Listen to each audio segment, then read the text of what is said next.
Donc, le but de notre expression orale aujourd'hui, c'est apprendre à jouer des scènes.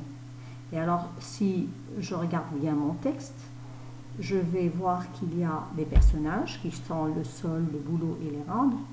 Hein, et la présentation du texte est sous forme d'une pièce de théâtre. On a déjà fait des pièces de théâtre. Hein, donc, ça, c'est une pièce de théâtre. Donc, je lis le texte pour vous. Le sol, grognon. Grognon qui veut dire mécontent. Aujourd'hui, les enfants ne se perdent plus. C'est bien malheureux. Le boulot. Normal. Ils sont équipés de GPS. L'érable. Mais non, pas de GPS. Les GPS servent aux automobiles. Le boulot. Ah, l'érable, professoral. Professoral veut dire orgueilleux. Les enfants ont des téléphones grâce auxquels ils peuvent communiquer avec la terre entière. Le sol. La dernière fois qu'un gosse s'est égaré, il a téléphoné et il a rameuté tous les secours possibles. Dans la minute, on a eu les chiens, les sirènes, les hélicoptères. L'enfer. Véronique Herbeau, Avant la peur du loup, collection Mini Cirrhose, collection Cirrhose 2011. Alors, en travaillant la première étape, qui est lisant le texte pour le comprendre, on a la première question qui est combien de personnages interviennent dans ce texte, dans cet extrait. Alors, dans cet extrait, c'est clair, il y a le sol, le boulot et l'érable. 3 personnages. Deuxième question. Repérez les phrases qui vous permettent de comprendre les émotions de chaque personnage et de quelle émotion s'agit-il. Pour le sol, c'est grognon, donc c'est le mécontentement. Pour l'érable, c'est professoral, donc c'est l'orgueil. Et sinon, on a des points d'exclamation. Ces points d'exclamation expriment la surprise, l'agacement, hein, d'accord? Donc c'est ce qu'on comprend à travers le texte.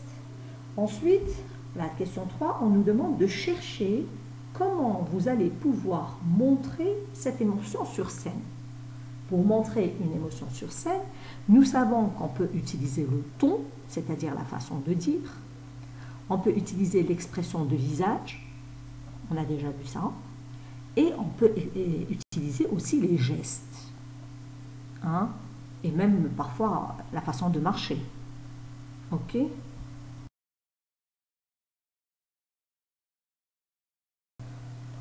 Alors, le but de cette expression orale, c'est de jouer cette scène-là, la pièce de théâtre qu'on vient de lire.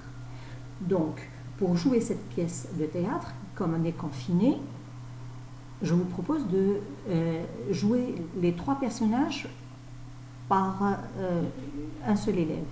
Si vous arrivez à vous organiser pour jouer ça entre vous, moi je ne trouve aucun problème. Mais je pense que c'est quand même difficile. Donc, je vous propose ou bien de vous filmer, ou bien de vous enregistrer votre voix.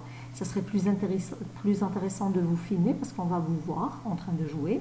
Mais ce n'est pas grave, vous pouvez toujours vous enregistrer en train de jouer. Le ton est important, d'accord? La façon de dire est importante.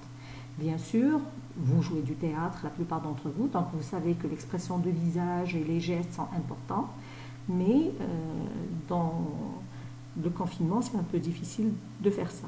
Donc, si tu dois le jouer la pièce de théâtre seule, réfléchis comment jouer chaque personnage. Ensuite, entraîne-toi à dire le texte en enchaînant bien tes répliques. Le ton que tu prends, le ton, ça veut dire la façon de dire, doit exprimer ce que tu ressens. Le ton doit exprimer les sentiments. Et enfin, il faut réfléchir aux gestes de chacun en fonction de ce que les personnages expriment. Alors, les gestes, c'est pour celui qui va se filmer. D'accord? Pour ceux qui vont juste enregistrer leur son, ils vont pas réfléchir aux gestes. D'accord? Donc, j'attends. Attention, j'attends de vous ou des audios ou des vidéos pour me jouer cette pièce de théâtre. Merci beaucoup les enfants.